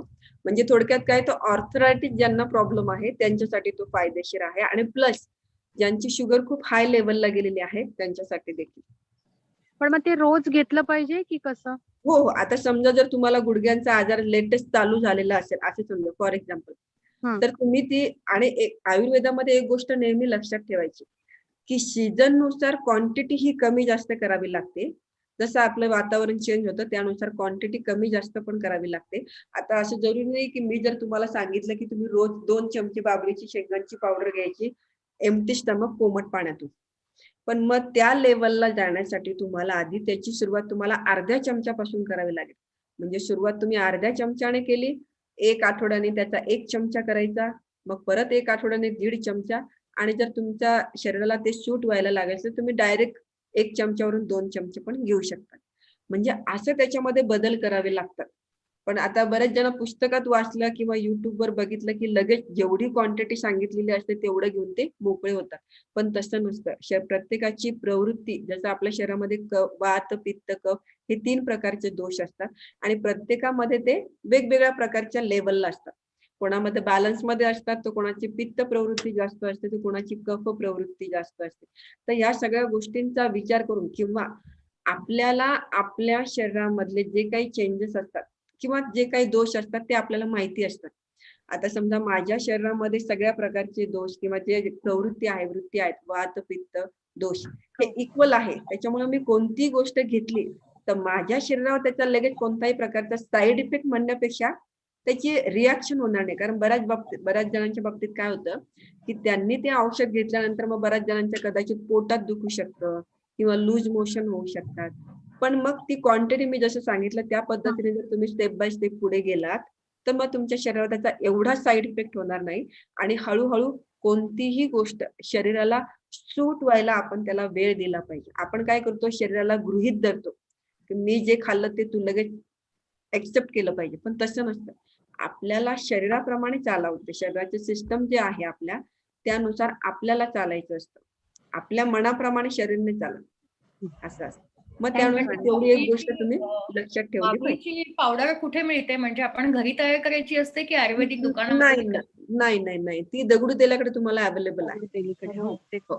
आणि आयुर्वेदामधला अजून एक नियम असा असतो की कोणती गोष्ट जेव्हा तुम्ही एम्प्टी स्टमक घेणार तेव्हा त्याचा आयुर्वेदाच्या दृष्टीने खूप छान फायदा मिळतो. कारण आपण बऱ्याच गोष्टी डेली रुटीन मध्ये खातो पण मग त्या चुकीच्या वेळेला खाल्ल्यामुळे सुद्धा त्याचे साईड इफेक्ट होतात. आता फॉर एक्झाम्पल सांगते तुम्हाला की बऱ्याच बायकांना मी नेहमी सांगते की गाईचं तूप हे सकाळी उठल्यावर तुम्ही एम्प्टी स्टमक खा, तुम्हाला त्याचा खूप छान फायदा मिळणार. पण मग काय होतं की बरेच जण सकाळी न खाता ते तूप दिवसभरात केव्हाही खाता, मग वरण भात किंवा पोळीला लावून वगैरे. पण मग ते चुकीच्या वेळाने खाल्ले आणि चुकीच्या गोष्टी बरोबर खाल्ल्यामुळे काय झालं, ते बॅड कोलेस्ट्रॉल मध्ये कन्वर्ट होऊन गेलं किंवा फॅट्स मध्ये कन्वर्ट झालं. आपल्याला त्या गोष्टीकडनं जो फायदा हवा होता तो आपल्याला मिळणार नाही.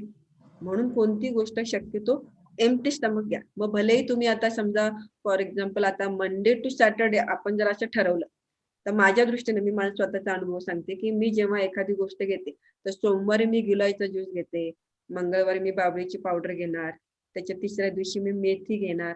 असे वेगवेगळे म्हणजे आपण ठरवलं पाहिजे. जर समजा आपल्याला आजार जर असेल, आता समजा तुम्ही म्हटलं की मला गुडघेदुखी आहे, मग ती गुडघेदुखी बरी करण्यासाठी तुम्हाला कंटिन्युअसली 3 महिने ती गोष्ट लगातार घ्यावी लागली. आलं लक्षात? मग तुम्ही जर ती कंटिन्युअसली 3 महिने घेतल्यानंतर तुम्हाला जर त्याचा रिझल्ट दिसायला लागला का मग तुम्ही ती गोष्ट हळूहळू 1 दिवसाआड घ्यायला सुरुवात करायची. म्हणजे आयुर्वेदामध्ये कोणती गोष्ट जशी आपण सुरुवात करताना स्टेप बाय स्टेप करतो तशीच ती बंद करताना सुद्धा, मग ती 6 महिन्यांनी तुम्ही बंद करा किंवा वर्षभराने, पण ती स्टेप बाय स्टेपच बंद करावी लागते तेव्हा पण. आलं लक्षात? आणि माझ्या दृष्टीने म्हणाल तर तुम्ही कोणती गोष्ट बंद करू नका, ती कंटिन्युअसली चालू ठेवण्यापेक्षा होल्ड 1 डे म्हणजे आपण काय म्हणतो 1 दिवसाआड 2 दिवसाआड ती तुमच्या डेली रुटीन मध्ये चालू ठेवा, कारण त्याचा नो साईड इफेक्ट. लक्षात ठेवा. Okay, thank you. ओके. दुसरा एक प्रश्न आलाय की कॅटरॅक्टच्या याच्यासाठी, डोळ्यांच्या कॅटरॅक्ट प्रॉब्लेम साठी काही एक्सरसाइज आहेत का? एक्सरसाइज मी तुम्हाला ज्या दाखवल्या ना त्यात सगळ्यात त्याच आहेत, पण अजून एक त्याच्यामध्ये असं एक तुम्हाला करता येईल की बदाम, बडीशोप आणि खडी साखर. बदाम, बडीशोप, खडी साखर या 3 गोष्टी इक्वल क्वांटिटी मध्ये घ्यायच्या, म्हणजे सम प्रमाणात घ्यायच्या. त्या मिक्सर मध्ये वाटायच्या आणि मग ते बॉटल मध्ये भरून ठेवून रोज सकाळ संध्याकाळ जर तुम्ही गाईच्या कोमट दुधामधून, आयुर्वेदामध्ये गाईचं तूप आणि दूध हे यूज केलं जातं, त्याच्यामुळे गाईच्या कोमट दुधातून जर तुम्ही सुरुवातीला 1 चमचा, सवय झाल्यानंतर 2 चमचे जर घेतलं तर 100% तुमचे डोळ्यांचे प्रॉब्लेम्स हळूहळू तुम्हाला कमी होताना दिसतील. आणि हे औषध लहान मुलापासून तर सिनियर सिटीजन पर्यंत सगळे घेऊ शकतात. परत अजून एक गोष्ट अशी आहे की ज्यांच्याकडे प्युअर गाईचं तूप आहे ते जर तुम्ही रात्री झोपताना, हिंदीमध्ये पाहिजे आहे त्यांना आन्सर, हिंदीमध्ये देता येईल का? ओके ओके देते ओके. तर गाय का जो घी होता है, प्योर गाय का घी, वो आप घर में बनाइए या आपको जहाँ पे मतलब आपका ट्रस्ट होगा कि ये प्योर दे सकता है तो वहां से आप उसको मंगवा लीजिए और उसको सोते समय आंखों में डालना है या फिर नाक में डालना है. दोनों ऑप्शन आपके पास होते हैं. अगर आप नाक में अगर उसके 4-4 ड्रॉप डालते हो तो आपको नींद अच्छे से आएगी. आपकी सर्दी, साइनस या माइग्रेन की प्रॉब्लम है उसमें आपको रिलीफ मिलेगा और फिर आपकी आंखों की पावर ऑटोमेटिकली बढ़ने लगेगी। मतलब आपके एक साथ बहुत सारे जो डिसीज है या जो भी आपकी व्याधि वगैरह है वो आपको कवर होती हुई दिखाई देगी। या फिर उसको आप आंखों में भी डाल सकते हैं, लेकिन कोई भी अगर आप चीज आंखों में डालते हो तो सीधा उसको आंखों में मत डालिए, हमेशा कॉर्नर में डालना चाहिए। तो नाक के कॉर्नर में आप यहाँ पे डाल सकते हो या फिर यहाँ पे। तो बेस्ट ऑप्शन होता है कि यहाँ पे, क्योंकि पानी जब आंखों से आता है तो वो यहाँ से चला जाता है। तो बेस्ट ऑप्शन आप यहाँ से आपको डालिए। और एक ऑप्शन है कि आप रात को सोते समय एक ग्लास भर पानी लीजिए, उसमें त्रिफला पाउडर, वो भी दगड़ू तेली के पास अवेलेबल है, त्रिफला पाउडर मिलता है, तो उसमें से आधा चम्मच से भी कम या फिर आधा चम्मच उस ग्लास में पानी में डाल दीजिए। रात भर उस पानी को वैसे ही रहने दीजिए, ठीक है। फिर सुबह उस पानी को अच्छे से छान लीजिए, और जैसे हम ठंडे पानी के ऐसे क्या बोलते हैं उसको, के दांत ऐसे मारते हैं ना, डोळ्यांना आपण असं जसं पानी शिंपड़तो उस टाइप से कर सकते हैं। या फिर आप उसको एक छोटी सी कटोरी जो फ्लैट होगी, तो उसमें वो पानी रखकर आप उसको आंखों के नजदीक लेके जाइए और आपकी आंखों को ऐसे ब्लिंकिंग कीजिए उसमें। तो उससे भी बहुत अच्छा रिजल्ट हमारे स्टूडेंट को मिला है। इससे आपकी जो आप बोल रहे कैटरेक्ट का प्रॉब्लम वो भी कम हो जाएगा और धीरे धीरे आपके आंखों को आपको मतलब रिलीफ मिलता हुआ आपको नजर आएगा। वैसे तो और भी बहुत सारी चीजें हैं, लेकिन आप उसके ऊपर कितना ट्रस्ट करते हैं ये आपके ऊपर डिपेंड होता है। जैसे मैंने खुद ने किया हुआ एक और एक चीज है कि आप जो खाने वाला पान होता है, पत्ता विड़े का पान बोलते हैं उसको, जो पान वाले की दुकान के पास पान होते हैं ना जो हम खाते, तो वो पान नमक वाले पानी से अच्छे से धो लीजिए, उसको थोड़ा सा हाथों पे मसल लीजिए और उसका 1 ड्रॉप आप आंखों में डाल सकते हैं। ये मैंने खुद ने किया हुआ है, इसलिए डाउट रखने की कोई जरूरत नहीं है। या फिर तीसरा वाला ऑप्शन और भी एक है कि आप तुलसी के पत्ते लीजिए और तुलसी के पत्तों को भी नमक वाले पानी से अच्छे से धोकर उसको भी हाथों के ऊपर मसल कर आप आंखों में डाल सकते हैं। लेकिन ये चीजें आप सिर्फ हफ्ते में एक ही बार करना है, इसको आपको डेली डेली करने की जरूरत नहीं। आप हफ्ते में एक बार कर सकते हो, जैसे जैसे आपको रिजल्ट मिलता जाएगा उस चीज को आप धीरे धीरे कम कर सकते हो। 15 दिन के बाद कर सकते हो या 20 दिन के बाद भी कर सकते हो, ऐसे। तो ऐसी छोटी छोटी चीजें आप करके हा आप प्रश्न आपला डॉक्टर शुक्ला सरांनी भुसावळ क्लबचे पास्ट प्रेसिडेंट यांनी विचारला होता। सर आपका निरसन हो गया होगा शंका का, और कोई डाउट है और कुछ पूछना चाहते? Okay, thank you. डॉक्टर विजय वाघ यांनी हँड रेज केला, आपण त्यांचा प्रश्न घेऊ। Unmute your self sir please.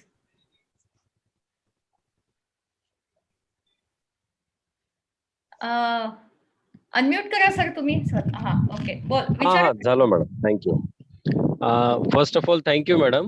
Me actually pharmacy कॉलेजला प्रिन्सिपल आहे, Brahma valley college of pharmacy. Me he link माझ्या विद्यार्थ्यांना पण पाठवली होती, तर एक जवळपास 10-15 विद्यार्थी जॉईन झाले होते याला। मला एक ऍज मी फार्मासिस्ट आहे आणि थोडीशी माहिती याच्यामध्ये थोडीशी द्यावीशी वाटते की म्युकर मायकोसिस हा जो आपण म्हणजे जी ट्रीटमेंट ऑफ लाईन आहे त्याच्यामध्ये जी मेडिसिन्स घेतल्या जाते त्यामुळे लवकरच तुमचा शुगर लेवल हा 500 ते 600 शूट होऊन जातो आणि नंतर ह्या पेशंटला तो ब्लड शुगरचा प्रॉब्लेम येत राहतो आणि त्यातनं इन्फेक्शन वाढतात। तर आयुर्वेदामध्ये किंवा आपल्या मेडिसिन्स मध्ये असं कुठलं आहे का आयुर्वेदाचं की ज्याने शुगर लेवल थोडीशी कंट्रोल होईल ऍटलिस्ट काही प्रमाणामध्ये, जेणेकरून ते म्युकर मायकोसिसला स्टॉप करू शकेल पुढे त्याचे इन्फेक्शन? नाही, ऍक्च्युली कसं असतं की आता तुम्ही डॉक्टर आहात, माझ्यापेक्षा ज्ञान तुम्हाला जास्त आहे, पण तरी पण माझ्याकडे नाही जे नाही आहे असं काही नाही मॅडम, आम्हाला फक्त औषधांचं ज्ञान आहे। ऍक्च्युली मी जसं मागाशी सांगितलं की बाबळीची पावडर ही सुद्धा शुगर साठी खूप उत्तम ठरते, कारण त्याच्यामध्ये सुद्धा हाय लेवलवर तुमची जर शुगर गेली तर तुम्ही ते औषध घेऊन त्याला कंट्रोल मध्ये आणू शकतात। पण त्यासाठी जर तुम्ही काही योगासने जर केली, मी जसं सांगितलं त्याच्यामध्ये सुद्धा काही भाग हा तुमचा मेंटली हेल्थचा पण असतो, कारण मेंटल हेल्थ थोडीशी प्लस मायनस झाली की त्याचा शुगरवर म्हणजे तुमच्या प्लस मायनस त्याच्यावर पण त्याचा इम्पॅक्ट होत असतो। तर तुम्ही योगासनांचा प्लस प्राणायामचा जर त्याच्यामध्ये जर तुम्ही इन्व्हॉल्व करून घेतलं त्या गोष्टीला, तर नक्कीच ती गोष्ट कंट्रोलमध्ये येऊ शकते। आणि प्लस असं म्हणतात. आता मी त्या गोष्टीचा अजून यूज केला नाही कारण मला काही शुगर नसल्यामुळे, पण माझ्या स्टुडंटने मात्र त्या गोष्टीचा अनुभव घेतलेला आहे की सीताफळाची पानं जी असतात ती जर तुम्ही, जसं मी सांगितलं की मिठाच्या पाण्याने स्वच्छ धुवायची, एक 5-6 पानं घ्यायची, मिठाच्या पाण्याने ती स्वच्छ धुवायची आणि ती रोज जर तुम्ही वॉकिंगला जात असाल तर ती चावत चावत, म्हणजे आपण कसं म्हणतो, चावून चावून चावून त्याचा ज्यूस फक्त पीत राहायचा. जर तुम्हाला असं वाटलं की मी हे चावून खाऊ शकते तर खाल्लं तर चांगली गोष्ट आहे, अदरवाईज तुम्ही ते थुंकून पण टाकू शकता किंवा तुमचं ऑलरेडी ते चावत राहिल्यामुळे तो ज्यूस तुमचा ऑटोमॅटिकली पोटात गेलेला असतो. त्याच्यामुळे तो पण एक खूप छान उपाय तुम्ही शुगरसाठी करू शकता. आणि अजून एक बेलाचं पान हे सुद्धा उत्तम उपाय ठरू शकतं. बेलाची जर 4-5 पानं जर तुम्ही, ते पण मिठाच्या पाण्यामध्ये, म्हणजे कोणती गोष्ट शक्यतो मिठाच्या पाण्याने स्वच्छ धुवून घ्यायला हवी. मग ती सुद्धा तुम्ही मिक्सरमध्ये थोडंसं पाणी टाकून जर वाटून घेतली आणि प्लस एम्प्टी स्टमक जर तुम्ही त्याचा सुरुवातीला 2 चमचे आणि नंतर सवय झाल्यानंतर जर अर्धा कप जर ज्यूस घेतला तर तुमचे वात, पित्त, कफ आणि बाकीच्या पण गोष्टी, बऱ्याच गोष्टी, मग पोटाचे प्रॉब्लेम्स असो किंवा गायनेक प्रॉब्लेम असो, जसं तुम्ही आता म्हटले की शुगर, तर त्यासाठी सुद्धा उत्तम ठरतं. आणि बाकीच्यांकडे समजा जर काही ऑप्शन नसेल तर कडुनिंबाचा पाला किंवा कारल्याचा ज्यूस हे अवेलेबल असतातच प्रत्येकाकडे, ते पण एक ऑप्शन छान आहे. पण कोणती गोष्ट करतानाही त्यामध्ये सातत्य ठेवा. बऱ्याचदा काय होतं की आपल्यामध्ये किंवा सर्वसामान्यांमध्ये पेशन्स नसतात आणि आयुर्वेदामध्ये पेशन्स खूप लागतात. म्हणजे असं नाही की तुम्ही आज आठवडाभर झाला आणि तुम्ही घेताय तरी तुमची शुगर लेवल मेंटेन मध्ये नाही आली, तर त्याला थोडासा वेळ द्या. शेवटी ते शरीर आहे, ते त्याच्याप्रमाणेच वेळ घेणार आहे. मग तुम्ही त्याप्रमाणे किती प्रयत्न करता त्यानुसार सुद्धा तुमचा रिझल्ट त्यावर डिपेंड असतो.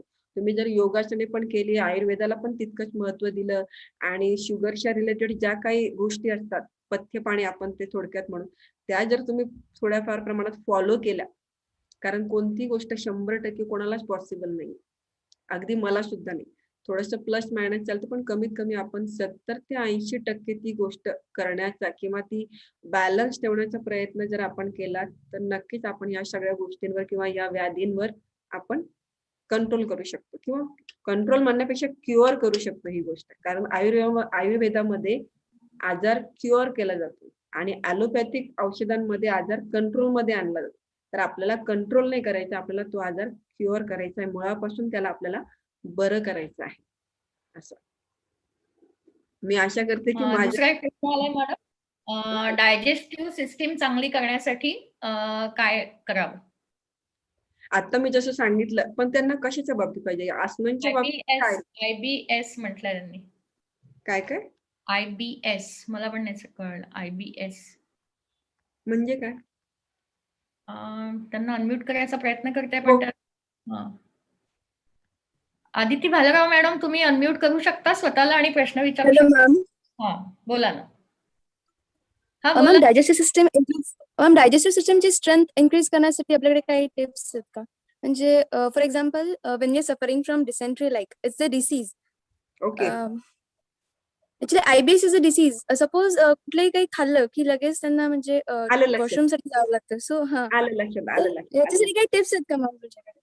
तर मग मी जसं आता मी मगाशी सांगितलं की आयुर्वेदाच्या दृष्टीने जर विचार केला तर बेलाचा ज्यूस हा डायजेशन सिस्टमच्या दृष्टीने खूप फायदेशीर ठरतो आणि प्लस ॲलोवेरा ज्यूस पिणं हे सुद्धा तितकंच फायदेशीर ठरतं. कारण ॲलोवेरा ज्यूस याच्यामध्ये सुद्धा तितकीच ताकद आहे की तुमचे डायजेशनशी रिलेटेड जे काही प्रॉब्लेम्स असतील ते कमी होऊ शकतात. पण माझ्या मते जर जास्त विचार केला तर त्याच्यासाठी तुम्हाला तुमच्या योगासनांनी तुमचं डायजेशन सिस्टम इम्प्रूव्ह करणं खूप गरजेचं आहे. मग तुम्ही तुमच्या जो कोणी योगा टीचर असेल कोणी किंवा जे आहे त्यांना तुम्ही हा प्रॉब्लेम सांगून तुम्हाला ते सजेस्ट करतील की तुम्हाला तुम्ही कोणती आसनं केली पाहिजे जेणेकरून तुमचं डायजेशन किंवा मेटाबॉलिझम हे सक्रिय होईल किंवा ऍक्टिव्ह होईल.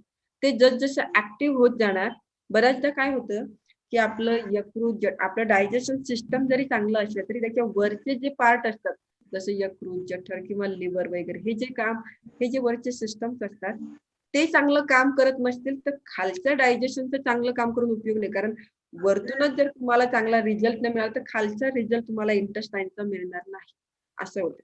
मग तुम्ही तुमचं संपूर्ण सिस्टम जर तुम्हाला ऍक्टिव्ह करायचं असेल तर त्यासाठी योगासने हे बेस्ट ऑप्शन ठरू शकतात. आणि आसनांमध्ये म्हणाल तर माझ्या दृष्टीने मग उत्तान पादासन तुमच्यासाठी फायदेशीर ठरेल, किंवा तुम्ही मला पर्सनली जरी कॉन्टॅक्ट केला तर मी तुम्हाला त्याच्याशी रिलेटेड जी काही पिक्चर असतील किंवा जी काही आसनं असतील ती तुम्हाला मी पाठवू शकते. एक विजया कंपट्टीवरचा लास्ट प्रश्न घेऊ आणि नंतर मॅडम तुमचा फोन नंबर शेअर केला किंवा मेल आयडी शेअर केला तर आपण बाकी प्रश्नांची उत्तरं नक्कीच तुम्हाला आम्ही प्रश्न पाठवू, त्यानुसार तुम्ही आम्हाला उत्तरं सांगू नक्की शकता, नक्की एनी टाइम मार्गदर्शन करू शकता. ओके. मॅडम माझ्या ओटी पोटात असं फुगारासारखं नेहमी होत राहते आणि गॅसेस खूप पकडते, तर अशा वेळेस काय कराल? तर मग आता त्याच्यातला एक महत्वाचा भाग म्हणजे की तुमचं लाईफस्टाईल कसं आहे, तुमच्या खाण्याच्या पद्धती कशा आहेत, काय आहेत, त्यावर सगळं डिपेंड असेल. म्हणजे कधी कधी काय असतं की एक साधारणतः की आता एखाद्याला समजा आजार, जसं तुमचा घेऊ आपण, तुम्हाला तो आजार आहे गॅसेसचा, तर तुम्हाला काही गोष्टी नोटीस करणं खूप गरजेचं असतं. मग त्यासाठी तुम्ही एखादी डायरी मेंटेन केली तरी सुद्धा चालेल.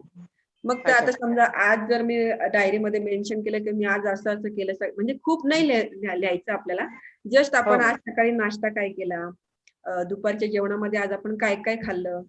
मग अशी डायरी मेंटेन केल्यामुळे काय होईल की तुमच्या एक्झॅक्टली लक्षात येईल की आज मी जी गोष्ट खाल्ली याच्यात आज काय चेंज केलं मी, किंवा आज कोणती अशी वेगळी गोष्ट खाल्ली की ज्याच्यामुळे मला गॅसेसचा त्रास हा खूप जास्त झाला किंवा मला असं पोट फुगल्यासारखं वाटलं. हे तुम्हाला शोधून काढावं लागेल पहिले, कारण बऱ्याच जणांच्या बाबतीत असं, आता फॉर एक्झाम्पल सांगते की बऱ्याच जणांना मेथी खाल्ल्यामुळे सुद्धा त्रास होतो. आपली जी मेथीची पण भाजी माझ्या जेवणाच्या वेळा मी 1 वाजता आणि संध्याकाळी 9 वाजता आहे अशा केल्या, आणि 9 वाजता? नाश्ता वगैरे मध्ये करत नाही. 9 वाजता खूप झालं. आणि आता कसं झालं, शाळा नाही, सगळं बंद, घरी बोलले, त्याच्यामुळे लठ्ठपणा खूप वाढला. नाही ऍक्च्युली कसं असतं ना, मॅडमचे ऑनलाईन क्लासेस जॉईन करा आणि लठ्ठपणा कमी करा. मॅडम ऑनलाईन क्लासेस घेतात. ज्यांना तुम्हाला करायचं असेल, नक्की. तर, हो, मॅडम ते online मला classes नाही करते ना, मी ऑनलाईन करून राहिले आहे. अच्छा, आता मॅडमचे करून बघा. नक्की मध्ये कोरोना झाला ना, त्याच्यामुळं पुन्हा मध्ये 2 महिने मी केलं नाही, नंतर आता पुन्हा चालू केलं, जॉईन केलं. अच्छा.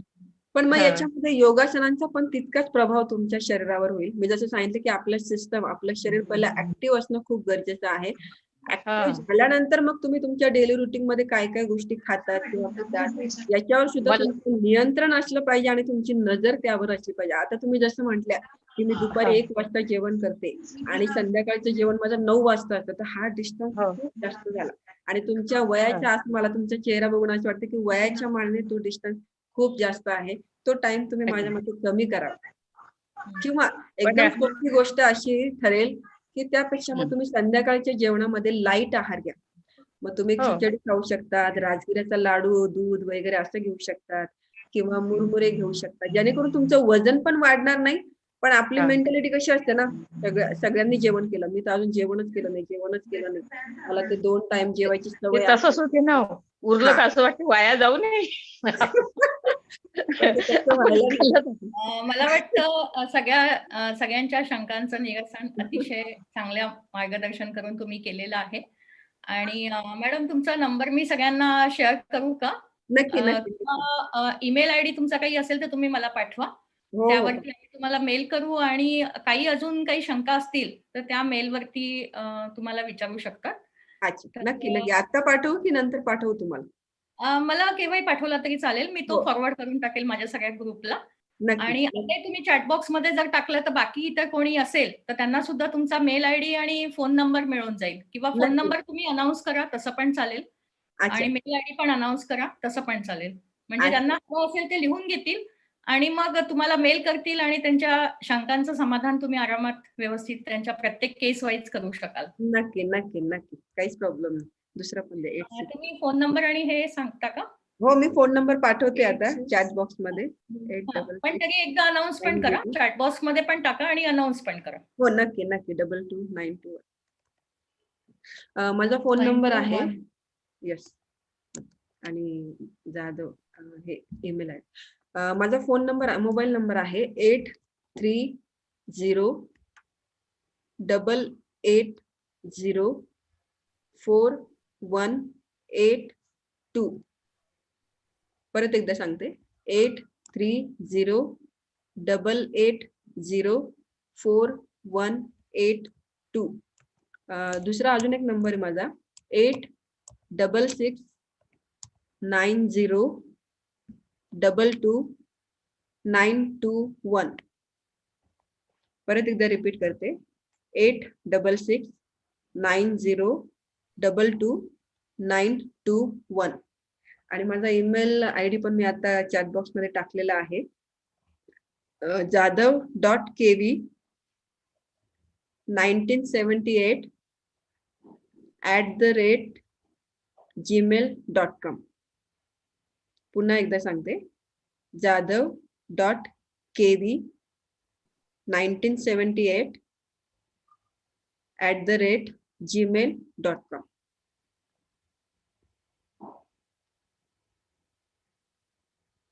तुम्ही मला एनी टाइम केव्हाही फोन करू शकता, सकाळी 9 वाजल्यापासून तर 10 वाजेपर्यंत. मी नक्कीच तुमच्या शंकांचं किंवा प्रश्नांचं निरसन करायचा प्रयत्न करेन. आणि तुम्ही माझे ऑनलाईन क्लास पण जॉईन करू शकतात. सध्या मी ऑनलाईनच घेते क्लासेस, तर माझा नंबर दिलेलाच आहे, तुम्ही त्यावरही कॉन्टॅक्ट करू शकता मला. हा, आणि तुमचे कधीही ऑनलाईन क्लासेस लॉन्च झाले तर मला कळवा, मग मी तसं ग्रुपवरती पण शेअर करते. मला नाही कळालं, काय म्हटलं? तुमचे ऑनलाईन क्लासेस लॉन्च झाले बॅच की मला कळवा, म्हणजे मग मी तसा तो ग्रुपवर मेसेज शेअर करू शकते ऑनलाईन क्लासेस. ऍक्च्युली माझे ऑनलाईन क्लासेस आता जसं म्हणजे लॉकडाऊन चालू झाले मागच्या वर्षीच्या याच्यात, तेव्हापासून ऑनलाईनच चालू आहे सध्या. ओके ओके, म्हणजे हो. कोणी केव्हाही जॉईन करू शकतो का? हो हो, माझ्या बॅचेसचं टायमिंग आहे सकाळी 7 ते 8, 8 ते 9 आणि इव्हिनिंग म्हणजे संध्याकाळी 5 ते 6. ओके. आणि प्रायव्हेट चॅट बॉक्स वरती क्वेश्चन आलेला आहे, त्यांनी अगदी विनंती केली आहे की हा क्वेश्चन घ्या. त्यांचं म्हणणं आहे की प्राणायाम हे योगासनं सुरू व्हायच्या आधी करायचे असतात की प्राणायाम नंतर योगासनं झाल्यावर करायचे असतात? शक्यतो तुम्ही योगासन झाल्यानंतर जर केला तर ते बेस्ट राहील. आणि जर तुम्ही योगासन करणार नसतील तर मग तुम्ही डायरेक्टली प्राणायामला सुरुवात केली तरी चालते. पण मग बेस्ट ऑप्शन की तुम्ही पहिले योगासन करून घ्या आणि मग शवासन करून त्याच्यानंतर जर तुम्ही प्राणायाम केला तर ते चांगलं राहील. Okay okay, thank you. Thank you so much.